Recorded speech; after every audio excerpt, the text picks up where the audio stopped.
Very important है। But जितने भी सेशंस अर्थ संकीर्तन कर रहे हैं और जितने स्पीकर्स आ रहे हैं, मैं भी आज सुबह बेलापुर से निकल के पूना गया, पूना से इतना दूर आया हूँ। वेरी इंपॉर्टेंट है कि आपके लिए कुछ मैं डिफरेंस लाइफ में कर सकूं। जितने साल मैंने इंडस्ट्री में डाला 30 साल, उसमें से 1% भी आपने कर दिया और एक कंपनी भी लिस्टिंग डाली, वेरी इंपॉर्टेंट।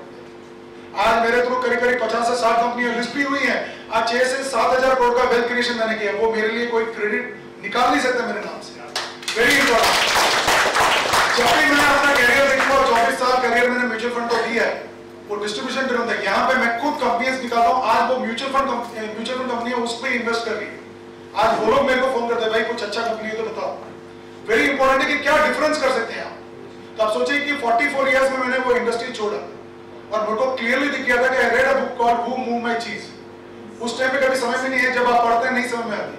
जब 40-45 साल का मैं हो गया था, मैं देख रहा था यार इंडस्ट्री में ज्यादा जूस बची नहीं, बहुत सारा लोग जो है अभी ऑनलाइन जा रहे हैं, ICC.com, तब HDFC सिक्योरिटीज सबका। तो मैंने बोला यार यहाँ पे कुछ दिख नहीं रहा, मेरे एज में ग्रोथ पोटेंशियल नहीं दिख रही। उसी टाइम पे मैं सोच रहा था क्या करूं। जनरली मैं YouTube देखते रहता हूँ, कुछ स्टोरीज है, पॉडकास्ट पढ़ता हूँ। देखते समय कुछ ऐसे ही देखा, मैंने यार SME में बहुत पोटेंशियल दिख रहा है। And I happened to meet Ajay भाई, वो हमारे बेलापुर में रहते हैं और हमारे साथ में ट्रेन में ट्रैवल करते थे 21 साल पहले। तो उनको मैं मिला, बोला यार मैं भी कुछ चेंज देख रहा हूँ, मुझे नहीं समझ में आ रहा है क्या करूँ। तो उन्होंने बोला यार SME में मैं देख रहा हूँ किसी ना किसी को। यार मैं भी कुछ देख रहा था पॉडकास्ट और ये सब चीजों में, बट मुझे लग रहा है इसमें ग्रोथ इतना है क्या। यानी check up with my friends and all, so यार स्टोरी बनेगी इसमें, क्योंकि काफी ग्रोथ पोटेंशियल है। अगर इकोनॉमी ग्रो होगा तो इसमें पोटेंशियल है। अभी 6 साल से जुड़ा हूं और इतना सारा वेल्थ क्रिएट करने का मुझे खुद को लग रहा है कि उस टाइम पे मैंने जो डिसीजन लिया यहाँ आने का, सक्सेसफुल रहा। आज मेरे को लगता है कि जो मैं काम कर रहा था रूटीन, 5,000 लोग काम करते हैं म्यूचुअल फंड में, मैं आज थोड़ा डिफरेंट काम कर रहा हूँ और मुझे वो एक रिकग्निशन भी मिल रही है। तो मुझे एक सेल्फ सर्टिफिकेशन चाहिए था, क्योंकि हर बार जाओ एक जन को बोलो सर ये हमारी इक्विटी स्कीम है, डेट स्कीम है, उसको आपने कुछ ब्रोकरेज दे दिया, काम हो गया, कुछ कॉन्टेस्ट दे दिया, हो गया। इसमें वो सब चीजें नहीं। हम यहाँ पे कोई प्रोडक्ट नहीं बेच रहे, यहाँ पे प्लेटफॉर्म है, हम रेगुलेटर हैं। आपकी कंपनी लिस्ट नहीं होगी, ये प्लेटफॉर्म का भी मतलब नहीं। तो हम यही करेंगे कि आप कंपनी को लेके आइए, 1-to-1 मीटिंग कराइए, अमित जी से आप टाइम ले सकते हैं हमारा, बैठ के आपका बैलेंस शीट के साथ हम समझाएंगे वापस जो आज चीज बताऊंगा। सो वेरी इंपॉर्टेंट है कि आपको एक स्टेप लेना है, हम 10 स्टेप लेने के लिए एज अ रेगुलेटर पहले से रेडी है और हम कर भी रहे। तो पहला है कि कंपनी कैसे आ सकती है। पहला बड़ा ये है कि कंपनी मिनिमम 3 साल पुरानी होनी चाहिए और 3 साल में 1 साल ऑपरेटिंग प्रॉफिट चाहिए, मतलब एबिटा लेवल। ऐसा नहीं कि हमने बोला नेट प्रॉफिट, अभी तक हमने चेंज नहीं किया है। एबिटा लेवल पे कंपनी प्रॉफिटेबल होना चाहिए, तो 3 इयर्स। दूसरी पड़ा है कि कंपनी का पेड अप कैपिटल 25 करोड़ के नीचे होना चाहिए। मोस्टली आप जितने लोग बैठे हैं 10 लाख से 20 लाख, मैक्सिमम 1 से 2 करोड़ से ज्यादा नहीं होगा। जो आप कैपिटल डाल रहे हैं कंपनी में चालू करने के टाइम पे, उसको बोलते हैं पेड अप कैपिटल। उसके बाद एक और पॉइंट है कि हमारा कंपनी 1.5 करोड़ का नेट टैंजिबल एसेट्स होना चाहिए। कंपनी टैंजिबल एसेट्स मतलब फैक्ट्री, सब मशीनरी, सब कुछ।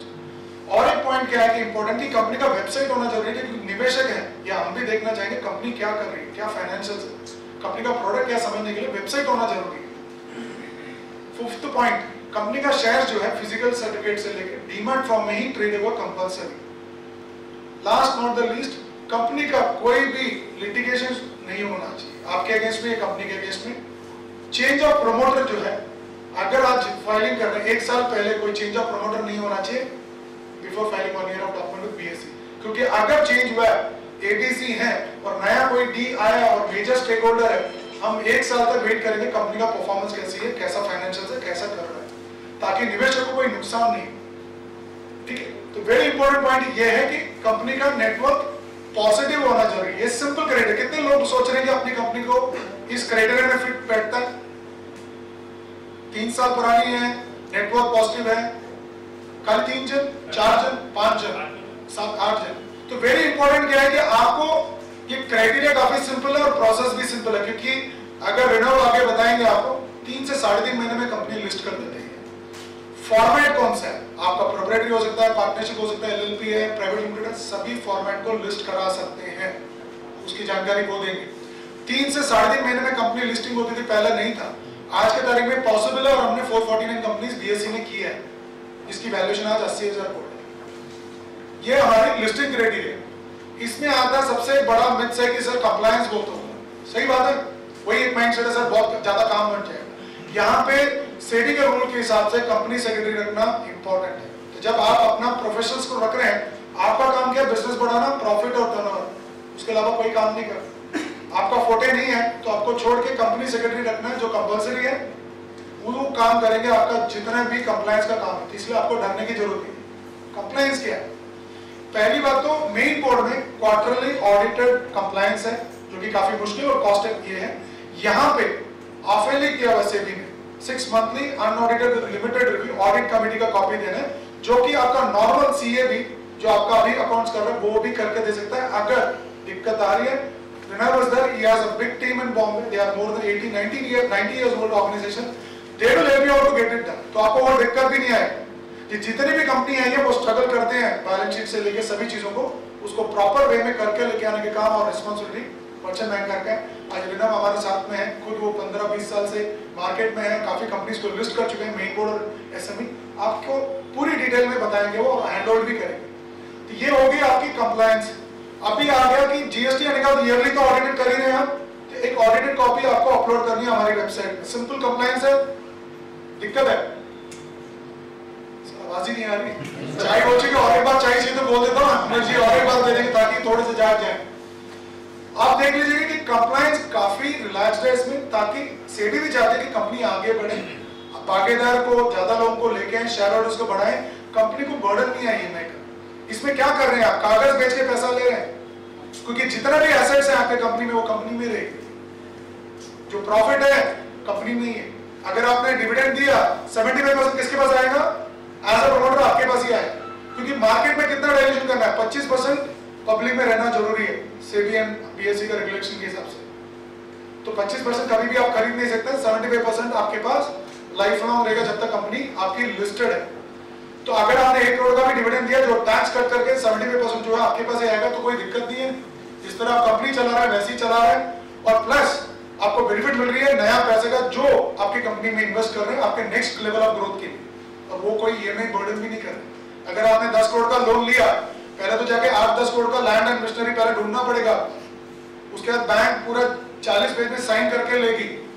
कितने लोगों ने जाके बैंक में लोन लिया है यहाँ पे सर? किसी ने जाके पूछा है कि रिस्क है कि नहीं? कितने लोगों ने पूछा पहले बताइए? बैंकर है, मैं जानता हूं कितने लोगों ने पूछा होगा, पूछी ना, उनको ही पूछी, किसी ने नहीं पूछा।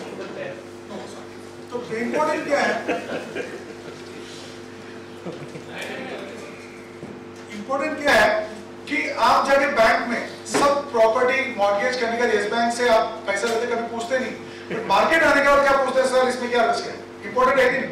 यहाँ पे कोई भी रिस्क नहीं, यहाँ पे कोई भी चीज को मॉर्गेज नहीं कर।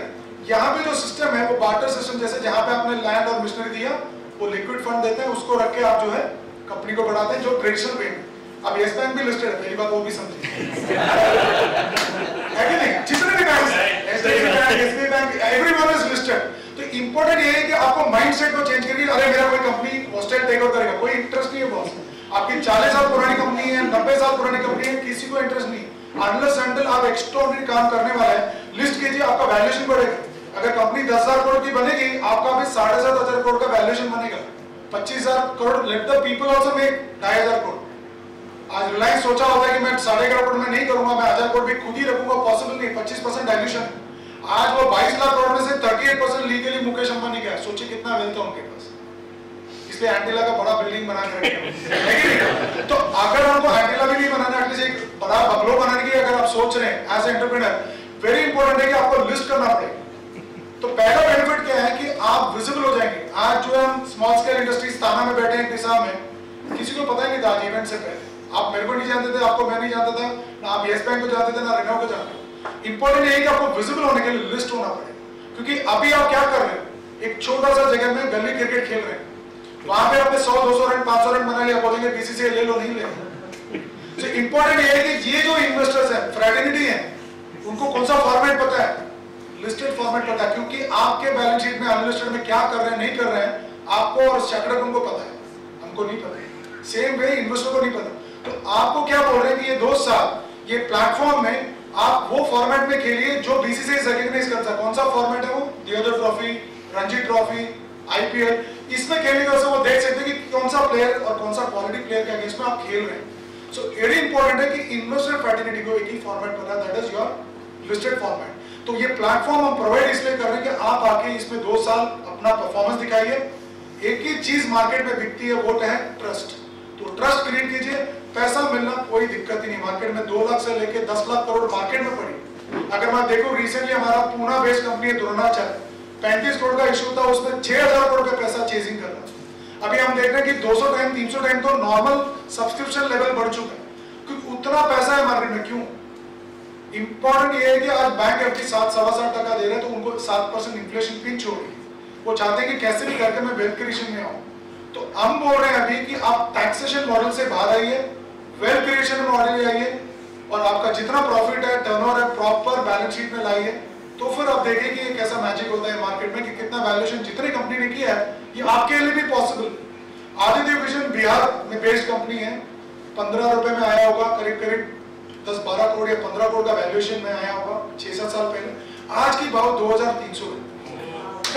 10 चैनल 10 आउटलेट थे उनके, विजय सेल्स जैसा व्हाइट गुड्स में डील करते हैं। आप सोचिए कि सिन्हा उनका प्रमोटर का नाम है, और यकीन कीजिए 150 से ज्यादा आउटलेट बिहार में वो बिजनेस कर रहे हैं उसको। सो वेरी इंपॉर्टेंट है कि वहां पे बिजनेस करना काफी चैलेंजिंग भी है, और इतना बड़ा ग्रो करना, 50 से 60 करोड़ के ऊपर उनका प्रॉफिटेबिलिटी। जो मैं KNEW बता रहा था बॉम्बे बेस्ड, वो कंपनी का अगर आप देखें लिस्टिंग के टाइम पे 4 से 4.5 करोड़ का प्रॉफिट रहा, 37 रुपीज में आया था, जो आज 1200 रुपए बोल रहा था, आज मैं 1340 रुपए बोल रहा था मैं। अगर आप देखेंगे last year net profit 3.5-4 crore का 46 करोड़ प्रॉफिट आफ्टर टैक्स है।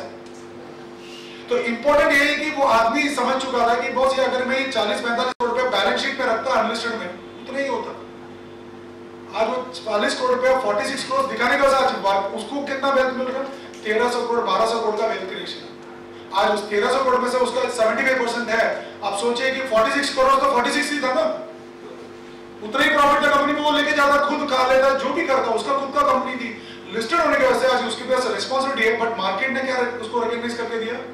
आज 1200-1300 करोड़ का वैल्यूएशन, आज उसमें से 75% कितना हो गया? आप सोचिए 800-900 करोड़ का खुद की वेल्थ हो गई, 46 करोड़ प्रॉफिट दिखा। तो यहाँ पे मार्केट में क्या है कि जितना ज्यादा प्रॉफिट आप दिखाएंगे, आपकी वेल्थ क्रिएशन नहीं, मार्केट का बढ़ता जाएगा, उससे आपकी भी पूंजी बढ़ गई। तो हम यही रिक्वेस्ट करते हैं कि ये तो आपको सिंपल चीजें नहीं है, थोड़ी सी कॉम्प्लिकेटेड है, क्योंकि आपको सब्जेक्ट नॉलेज नहीं रखते। आप आइए, हमसे मिलिए, हम एक्सप्लेन करेंगे 1-to-1 यही चीज को, आपकी कंपनी को बैलेंस शीट देखते हुए। जो आपको लग रहा है अच्छी कंपनी है, फंडिंग करने के लिए मर्चेंट बैंकर आप साथ में, आपको लिस्टिंग कर देंगे 3 से 3.5 महीने। सो फर्स्ट थिंग है कि विजिबल होना जरूरी है, बेनिफिट आपको जो बता रहा हूँ। सेकंड है कि बैंकर्स लोग ने भी देखा आपके बैंक लिस्ट होने के बाद ट्रांसपेरेंसी आ गई, कंप्लायंस आप कर रहे हैं, प्रॉफिट आपकी बैलेंस शीट में आ रही है, तो आपकी क्रेडिबिलिटी भी इंक्रीज हुई है। सेकंड बेनिफिट आपको क्या मिला? क्रेडिबिलिटी। जितने निवेशक हैं आगे जाके लोन लिए हैं वर्किंग कैपिटल के लिए, उनका 1 से 2% इंटरेस्ट रेट गिरा हुआ देखा है, क्योंकि ट्रांसपेरेंसी है, प्रॉफिट दिखा रहा 40 करोड़ का, क्यों नहीं देंगे? ऑटोमेटिकली दे रहे। थर्ड बेनिफिट क्या है कि जितने भी बच्चे रहे जो सक्सेसर प्लान में आना चाहते हैं, but everybody wants to work with the larger brand, Tata Birla में नहीं जाना चाहते। तो जितने भी आपका एंटरप्रेन्योर है जो 50 साल से ऊपर है, वो सोचते हैं सर मेरा बच्चा आना नहीं चाहता है, क्या करें? तो उनको अगर अपने स्टॉक ऑप्शन दे दिया, भागीदार बनाया, वो क्यों जाएगा अमेरिका? तो उनको भी पता है बिजनेस है, डैडी ने शुरू किया, इसमें मैं भागीदार बन रहा हूँ। पहले तो मेरे को डैडी 5 लाख दे रहे थे यार, इसमें तो 2.5-3 करोड़ का मेरे को शेयर दे रहे हैं, उसकी वैल्यूएशन आज कितनी है? 50 रुपए। मेरा भी वर्थ 50 करोड़ है, तो ऑटोमेटिकली वो कंपनी के साथ काम करें। ये स्टॉक ऑप्शन आप अपने एम्प्लॉय को भी दे सकते हैं जो आपके साथ जुड़े हैं ये ग्रोथ स्टोरी, तो ऑटोमेटिकली उनकी लॉयल्टी तो बढ़ेगी। मैंने कंपनीज में देखा है वो डैडी रिटायर होकर उसका बच्चा उसके काम में वापस आके शुरू कर चुका है उस कंपनी में। तो जॉब क्रिएशन तो बोल सकता हूँ कि ये प्लेटफॉर्म के through more than lakh of people have been created, job creation कर चुके हैं। एक क्लासिक एग्जांपल बताऊं तो बेला कासा करके कंपनी है जयपुर बेस्ड, वो कंपनी हमने लिस्टिंग कराई थी 5.5-6 साल पहले। 600 एम्प्लॉय रहे होंगे, जयपुर बेस्ड है, ये बेडशीट कवर और पिलो कवर और ये सब बनाते हैं, और 3600 से ज्यादा वो कंपनी में एम्प्लॉइज है। तो वेरी इंपॉर्टेंट है कि बीएसई एज अ रेगुलेटर 150 साल से तो है ही, बट ये 11 साल से तो एसएमई प्लेटफॉर्म शुरू करके 1 लाख से ज्यादा जॉब क्रिएट करना अपना रिस्पॉन्सिबिलिटी मानता है कि ये करना चाहेंगे हम। 1 लाख कंपनी लिस्ट भी करेंगे। अगर हम चाहेंगे कि नेक्स्ट लेवल ऑफ ग्रोथ, हम बात कर रहे हैं सेंसेक्स, बात करते हैं ग्लोबली इंडिया क्या कर रही है करके पैरामीटर देखते हैं, सेंसेक्स को पैरामीटर जैसा मानते हैं। इंपॉर्टेंट ये है कि आज नेक्स्ट लेवल ऑफ ग्रोथ जो है बीएसई एसएमई, जो अगर हमने आगे जाके जो इंडेक्स भी बनाया है उसको देखना शुरू करेंगे कि इसमें ज्यादा पोटेंशियल सभी लोगों को दिख रही है। तो उसको कंट्रीब्यूट करने के लिए आप जैसे एंटरप्रेन्योर इंपॉर्टेंट है कि उनको लिस्ट करें, अपनी कंपनी का वैल्यू अनलॉक करें। कि प्रेडोमिनेटली आपकी माइंडसेट क्या रहती है कि जितना लैंड एंड मशीनरी, घर गाड़ी बना लिया वही एसेट्स है, नहीं, आपको कंपनी को वैल्यू करना है। प्रेडोमिनेटली मैंने देखा कि जितना पैसा आ रहा है, प्रमोटर रिच बनते जा रहा है, कंपनी में कुछ भी नहीं। तो हम तो चाहते हैं कि आप कंपनी में उसको रखिए वेल्थ को, ऑटोमेटिकली देखिए कि मार्चेंट बैंकर आपको लेके जाएंगे, लिस्टिंग कराएंगे। कितने निवेशक है वो खुद को कंपनी को इन्वेस्ट करना चाहते हैं, अच्छी कंपनी है। वेरी इंपॉर्टेंट है कि निवेशक काफी लोग वेट कर रहे हैं, अच्छी कंपनी है। हमको चाहिए कि ताना से ये इवेंट के थ्रू अच्छी कंपनी आगे है और वो हमारी प्लेटफॉर्म पे लिस्ट हो। उसके लिए जो हमको सपोर्ट और फैसिलिटी लगेगा हम करने के लिए रेडी है। एंड अमित जी तो पेंटाउन है और रचना जी पेंटाउन है कि हम करना चाहेंगे कि काफी लोग आए। वेरी इंपॉर्टेंट है कि जितना कंपनी महाराष्ट्र से हुआ है 138 कंपनी है, 414 इनमें से सही बोला उन्होंने, काफी कम लोग। तो इंपॉर्टेंट है कि काफी लोग जो है आगे बढ़ के आना चाहिए, जो माइंड सेट है उसको चेंज करना पड़ेगा। वेरी इंपॉर्टेंट है कि जितने लोग यहाँ काम कर रहे हैं वो गली क्रिकेट से हमको आईपीएल और ग्रेटर ट्रॉफी खेलना है करके सोचना जरूरी है, तभी जाके आप भाग सकते हैं। तो आपको माइंड सेट बताओ, एक क्लासिक एग्जाम्पल है, आपने देखा होगा कि आपके स्ट्रीट में और रोड में भी काफी इडली डोसा वाला मिलता होगा जो 10 साल 20 साल से काम कर रहे हैं। उनकी माइंड सेट यही रहती है कि 10 साल 20 साल उनकी विंटेज होती है, 50 साल से वही कर रहे हैं। उनका किड भी आएंगे, पहले काम वो देंगे बर्तन धोने का, उसके बाद वो अच्छा काम कर रहा है, उसको करने के बाद उनको डोसा करने इडली करने के लिए देंगे। देन वो काफी अच्छा करने लगता है तो विजडम अच्छी आ गई तो वो उसको उनके गला में बिठाते हैं ताकि पैसा वैसा वो मैनेज करेगा। तो उनकी माइंड सेट में आप देखें 40 साल से वही रहते हैं। उनको ये नहीं दिमाग में आता है कि बॉस यही 200 रुपया वाला बैटर 20 रुपया जो डोसा दे रहा हूँ, सेम डोसा बैटर में क्वालिटी में ज्यादा डिफरेंस नहीं थी, यही 5 स्टार या नॉर्मल होटल में जब 50 से 100 रुपए 5 स्टार में 500 बेच रहे हैं। सोच है, वो सोच नहीं पाता, वो बोलते यहाँ जगह है ना, यही कस्टमर यही आएंगे, नहीं तो मेरा धंधा बंद हो जाएगा। वो टेंशन ही है और कुछ नहीं। अगर आपने लिस्ट कर दी, ग्लोबली पब्लिक इन्वेस्ट करने के लिए रेडी है। Manorama industries Raipur based company है। किंडर जॉय कितने लोगों ने सुना होगा, फेरेरो चॉकलेट किंडर जॉय, उसका कोको बटर बनाती है रायपुर में। जब हमने कंपनी लिस्ट कराई थी, अब मेरे हिसाब से 188 रुपीज में, आज मुझे देखा नहीं मैंने रिसेंटली, 1,500 से 2,000 के नीचे नहीं और 2,000 के नीचे वैल्यूएशन नहीं। वेरी इंपॉर्टेंट है कि किसी को पता भी नहीं होगा ऐसा कोको बटर इसमें कर रहा है। और उन लोगों ने ट्राइबल लोगों को पकड़ के कुछ कोको बटर निकालता है, मेरे हिसाब से आम की गुठली में से निकालते हैं और मोनोपोली है जी। आप सोचिए कि इतना बड़ा चॉकलेट है, उसके अंदर जो एक प्रोडक्ट जाता है इंडियन बेस, वो भी रायपुर। आई डोंट नो कितने लोग जानते हैं रायपुर की। तो जब तक वो लिस्ट नहीं हो रही थी कोई जानता नहीं था। आज उस कंपनी में 2 to 3% स्टेक होगा, मुझे अगर गलत नहीं है तो 101 करोड़ का स्टेक लिया है व्हाइट ओक मैनेजमेंट बॉम्बे ने।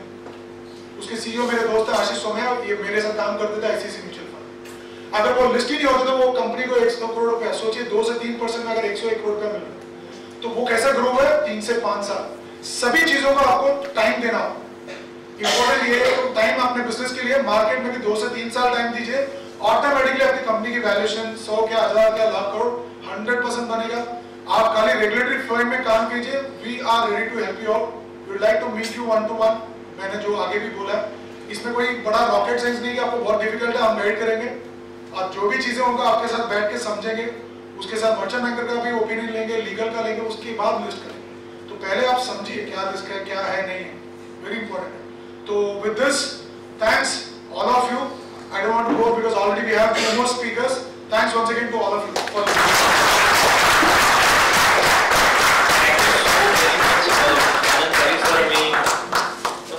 बागवे सर आणि रचना मॅडमना विनंती करतो की सरांचा आपण मानचिन्ह देऊन सन्मान करणार आहोत। पुन्हा एकदा जोरदार